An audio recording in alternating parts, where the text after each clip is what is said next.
Ini adalah orang ke-26 yang mati ditabrak oleh Lia. Tetapi dia sama sekali tidak bersalah. Karena dia adalah seorang supir kereta api. Ada sebuah lelucon di industri ini. Supir kereta api yang belum pernah menabrak mati seseorang.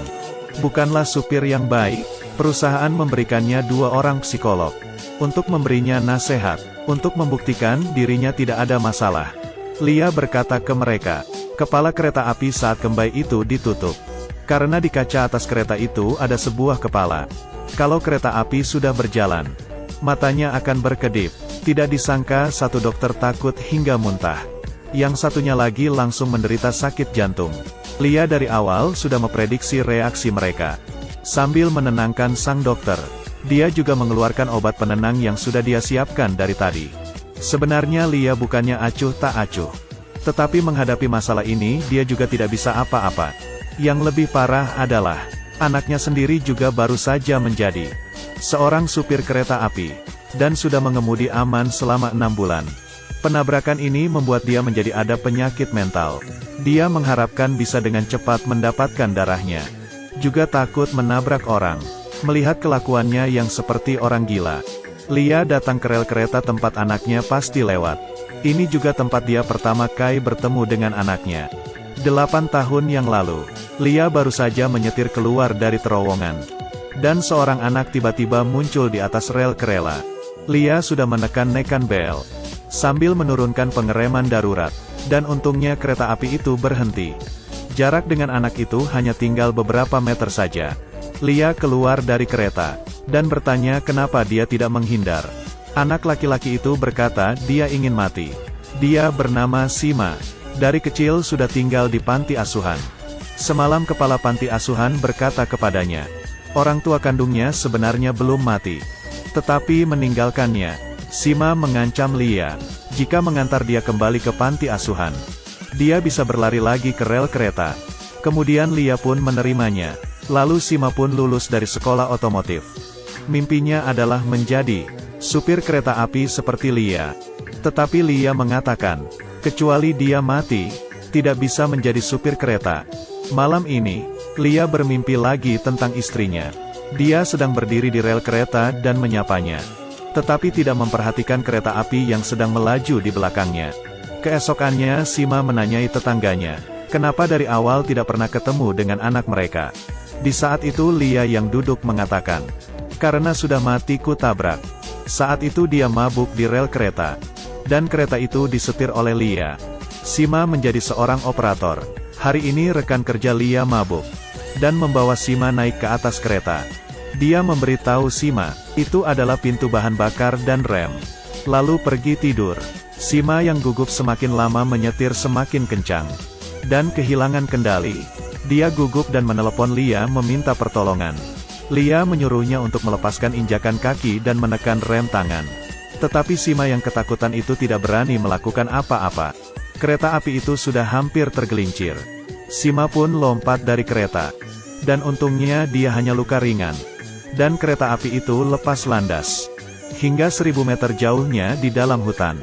Kemudian Lia memutuskan untuk mengajar Sima menyetir kereta api. Dia memasukkan kepala Sima ke dalam tong air. Bertanya kalau kereta jatuh ke dalam air, dia harus bagaimana. Sima dengan percaya diri menjawab menolong penumpang sekuat tenaga. Tak disangka Lia memasukkan lagi kepalanya ke dalam air. Dan berkata kepadanya dia harus menolong dirinya sendiri dulu.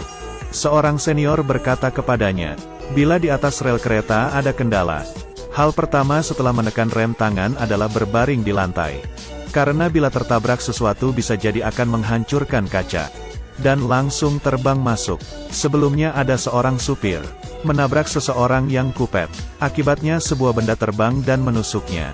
Senior yang lainnya berkata, dia sendiri sudah menabrak 23 orang. Pertama kali pasti akan mimpi buruk. Tetapi semakin lama juga akan terbiasa. Dengan begitu dia menerima pekerjaan itu. Tetapi tidak disangka dia menyetir aman selama 6 bulan. Semakin lama dia semakin takut. Dia berharap dirinya bisa dengan cepat mengalami kecelakaan. Juga tidak ingin menabrak orang. Dia menyetir semakin lama menjadi lambat karena di bawah tekanan stresnya. Hingga setiap kali melewati suatu jalan, Dia akan berhenti sebentar memeriksa lalu baru berani menjalankannya lagi. Di saat itu ayahnya, Lia, datang menenangkan anaknya. Anaknya langsung kehilangan kendali. Dia menanyai Lia, kenapa dia mau melakukan pekerjaan yang mengerikan ini. Dia sangat benci karena tidak bisa segera menabrak sesuatu. Meski itu hanya seekor ayam. Seorang kakek tua yang sudah mati juga tidak apa-apa.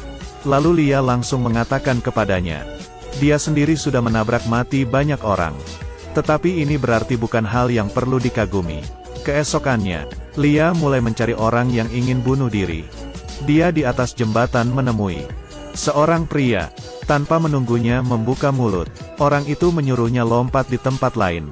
Karena ini adalah tempat yang dia pilih duluan. Lia pun menjelaskan, dia bukan datang untuk merebut tempatnya, tetapi ingin melakukan sebuah transaksi. Jika besok sore pukul 2.32, dia bisa melakukan tindakannya di sini, akan memberikannya 100 euro. Tak disangka orang itu pun marah. Memangnya nyawanya hanya seharga 100 euro. Lia pun menceritakan masalah anaknya kepadanya. Tetapi menurutnya tetap sama saja. Kenapa dia tidak sekalian menolong anak muda itu? Akhirnya pria itu mengatakan suatu permintaan. Kalau Lia menciumnya dia akan menepatinya. Lia pun menolaknya, karena dia lebih memilih untuk mati daripada mencium pria. Keesokannya, Lia datang ke rel kereta yang pasti dilewati anaknya. Dia merapikan bajunya, lalu perlahan-lahan baring di atas rel kereta. Dan ini adalah hal yang bisa dia lakukan terakhir kali demi anaknya. Di saat yang sama operator menelepon untuk menyuruh anaknya menambah kecepatan. Dia pun menginjak gas, dan tidak tahu sama sekali bahwa ayahnya sedang berbaring di rel kereta yang tidak jauh dari sana. Di saat itu rekan kerja Lia dulu yang mengajari anaknya. Kebetulan lewat. Dia tidak memedulikan simbol lampu yang menyala, dan dengan secepatnya masuk ke dalam rel kereta. Tetapi rodanya tersangkut di rel kereta.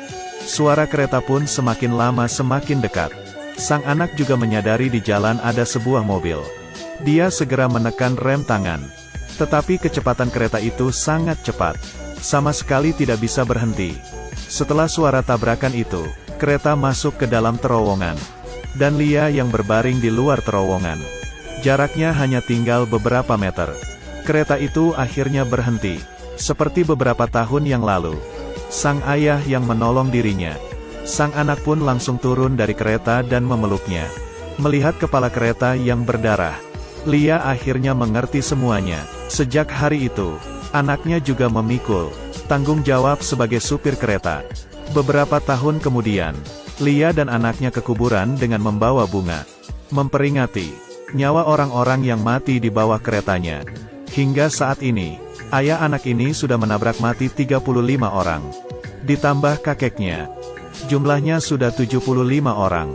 Dari awal tidak ada orang yang menghitung sudah berapa orang yang mereka tolong.